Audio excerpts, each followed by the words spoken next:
East में तनाव के चलते वैश्विक स्तर पर ईंधन की सप्लाई चेन बुरी तरह प्रभावित हुई है। लेकिन इस संकट के बावजूद भारत में रसोई गैस और पेट्रोल डीजल की कोई कमी नहीं होने वाली है और इसका कारण ये है कि भारतीय रिफाइनरियों ने बेहद सूझबूझ के साथ देश में कम से कम अगस्त 2026 तक के लिए कच्चे तेल और एलपीजी का इंतजाम कर लिया है।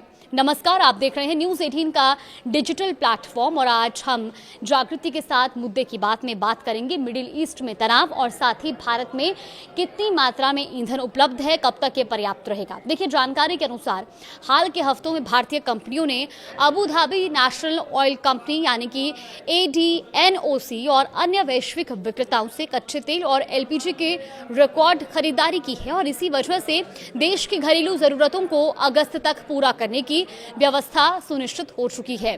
सिर्फ खरीदारी ही नहीं बल्कि सप्लाई को बिना किसी रुकावट के जारी रखने के लिए भारतीय कंपनियां एक खास रणनीति पर भी काम कर रही हैं और इसके तहत फ्री ऑन बोर्ड यानी FOB आधार पर समुद्र के बीचों बीच एक जहाज से दूसरे जहाज में कच्चे तेल और एलपीजी की खेप ट्रांसफर की जा रही है।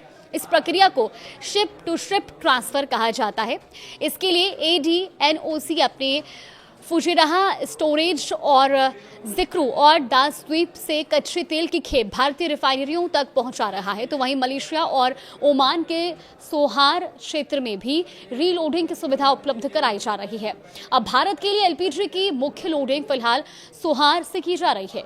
एक भारतीय रिफाइनरी अधिकारी के पहचान उजागर न करने की शर्त पर बताया गया कि भारत के पास कम से कम जुलाई तक और जुलाई के मध्य तक के लिए पर्याप्त एलपीजी का स्टॉक मौजूद है, तो वहीं कच्चे तेल को लेकर भी अगस्त तक किसी तरह की समस्या की आशंका नहीं है। इसी बीच सरकारी तेल कंपनियां हिंदुस्तान पेट्रोलियम कॉर्पोरेशन लिमिटेड यानी कि HPCL ने भी बड़ी मात्रा में तेल खरीदकर अपनी तैयारी मजबूत कर ली है। व्यापारिक सूत्रों के मुताबिक HPCL ने अगस्त डिलीवरी के लिए संयुक्त अरब अमीरात से 40 लाख बैरल मुर्बान क्रूड की बड़ी खेप खरीदी है। ये सौदा टोटल एनर्जीज की ट्रेडिंग शाखा टोटसा और मुर्किया के माध्यम से किया गया है। इसकी कीमत जुलाई के डेटेड ब्रांड बेंचमार्क से करीब 40 सेंट प्रति बैरल प्रीमियम पर तय हुई है।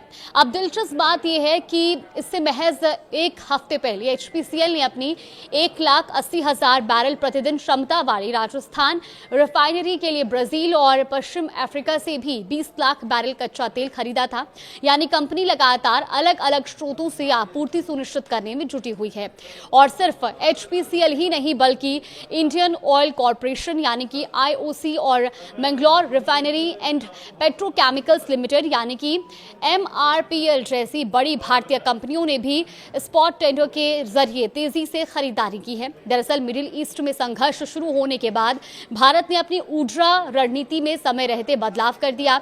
पारंपरिक खाड़ी देशों पर निर्भरता कम करते हुए भारत ने लैटिन अमेरिका और अफ्रीका से कच्चे तेल का आयात बढ़ाया। साथ ही सऊदी अरब से भी लगातार बैकअप सपोर्ट मिल रहा है। यानी ये साफ है कि वैश्विक स्तर पर भले ही ऊर्जा आपूर्ति को लेकर अनिश्चितता बनी हुई हो, लेकिन भारत ने समय रहते खरीदारी, वैकल्पिक स्रोतों और बेहतर लॉजिस्टिक रणनीति के जरिए अपनी ऊर्जा सुरक्षा को मजबूत किया है। यही वजह है कि मौजूदा हालात में देश में पेट्रोल, डीजल और रसोई गैस की उपलब्धता को लेकर फिलहाल चिंता की कोई बड़ी वजह नजर नहीं आती है।